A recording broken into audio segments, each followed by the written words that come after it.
ఏంటక్క ఇంత అన్యాయం? ఆదినే అనుకుంటే నువ్వు కూడా చారునే నిందిస్తున్నావా?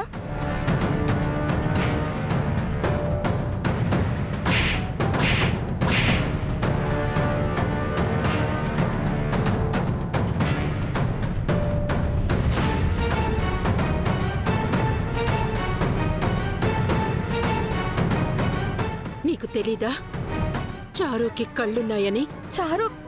చారుకి కళ్ళున్నాయా? నార్మయ్ నార్మయ్, ఓపు నీ నాటకాలు.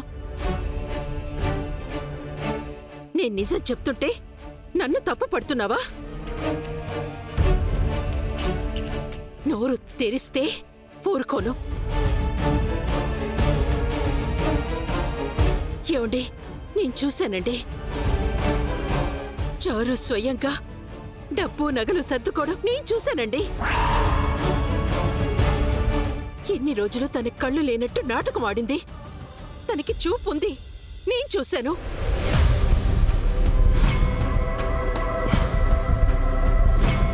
మీతో చెప్తానని గదిలో బంధించింది.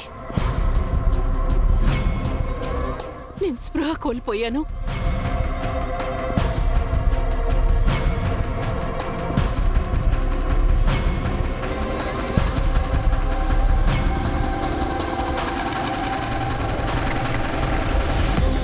మీకు ఆద్య అంటే ఇష్టం ఉండొచ్చు పెద్దమ్మా, మరీ ఇంత నాటకమా? నా కళ్ళున్నాయని ఆద్య చెప్తే నమ్మలేదని నీతో చెప్పించి అందరినీ నమ్మించాలనుకుంటుందా? అమ్మా కూతుళ్ళు మెయిన్ లీడ్స్ గా నాటకం మొదలు పెట్టారా?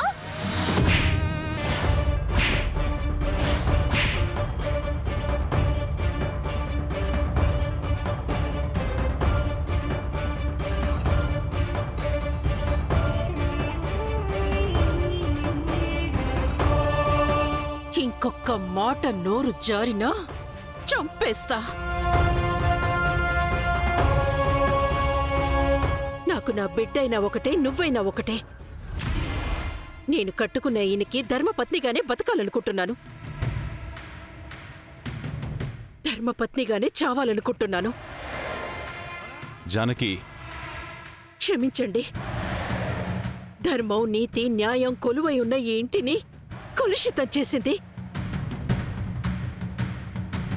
అందుకే నోరు తెరిచి మాట్లాడాల్సొస్తుంది. తప్పుగా ప్రవర్తిస్తే తోట తీస్తాను. నువ్వు కూడా నా మీద ఇంత కక్ష కట్టిన తర్వాత ఇక నేను బతుకున్న మనిషిగా చచ్చిపోయినట్టే. నేను వెళ్ళిపోతాను. ఆగమచారు,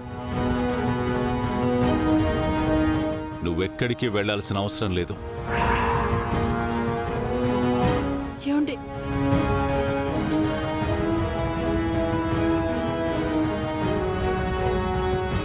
కళ్ళు లేని నిన్ను పట్టుకుని వీళ్ళిద్దరూ ఇలా మాట్లాడుతుంటే వీళ్ళు ఎంత స్వార్థంగా ఉన్నారో నాకు అర్థమైంది. ఏమండి, నోర్మోయ్ నోర్మోయ్.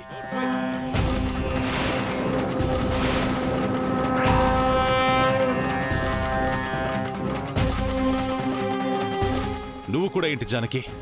చూపులేని తనకి చూపుందని చెప్తావా? నిన్ను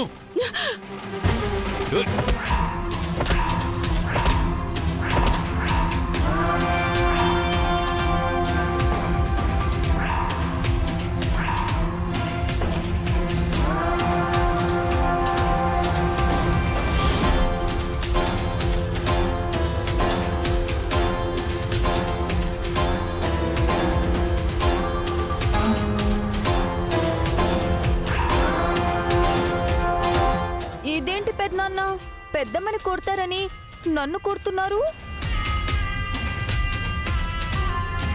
నీకు చూపు లేదు కదమ్మా. మరి నేను జానకిని కొట్టబోయి నిన్ను కొడుతున్నానని నీకెలా తెలిసింది?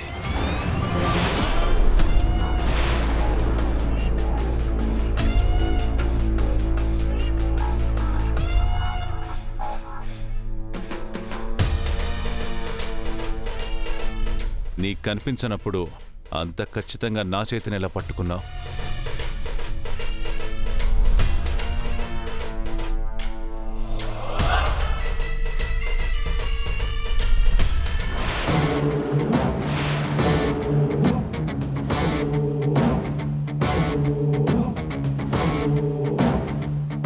దొరికిపోయాను.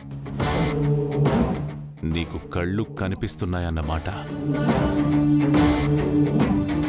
నువ్వు నాటకమాడి ఆద్య నాటకమాడిందంటావా? చివరికి నా భార్యని కూడా నిందించావు.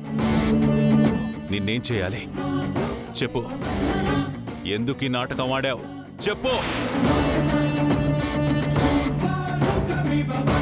చెప్పు. అవును, నాకు కళ్ళు లేవని నేను నాటకం ఆడాను. ఎందుకు? శ్రీనుబాబు కోసం. కానీ సంసారానికి పనికిరాడని తెలిసాక ఇంట్లో ఉన్న డబ్బు నగలతో ఎక్కడికైనా పారిపోయి బతుకుదాం అనుకున్నాను. చారు, నువ్విలాంటి నిర్ణయం తీసుకోవాలనే మేము ఈ నాటకం ఆడాము.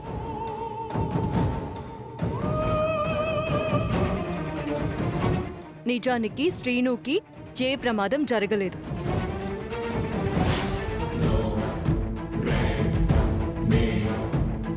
శ్రీనుని కావాలని నేనే తోసేశాను. కావాలని మేమే ఈ ప్లాన్ వేశాము. అవును, ఇలాంటి కారణం ఏదైనా చెప్తేనే నువ్వు శ్రీనును వద్దనుకుని వెళ్ళిపోతావని నా కోడల ఆద్య ఈ నాటకానికి శ్రీకారం చుట్టింది. ఆ మాటలు నువ్వు నమ్మేసి నా కొడుకు నీకు భర్తగా పనికిరాడని డబ్బు నగలు తీసుకుని పారిపోయి నీకు నువ్వే దొరికిపోయావు. అది జరిగింది.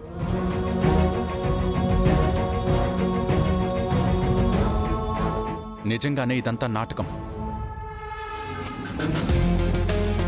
నాకేం కాలేదు.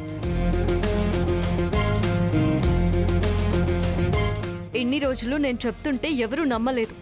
శ్రీనుతో పెళ్లి కోసం తండ్రితోనే చావు నాటకం ఆడించి అతన్ని చంపడానికి కూడా సిద్ధపడింది.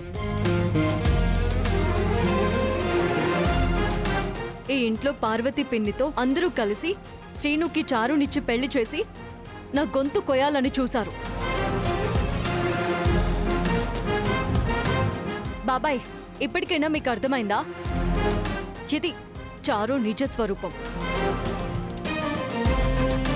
పెద్దనాన్న, మీరే శిక్ష వేయండి.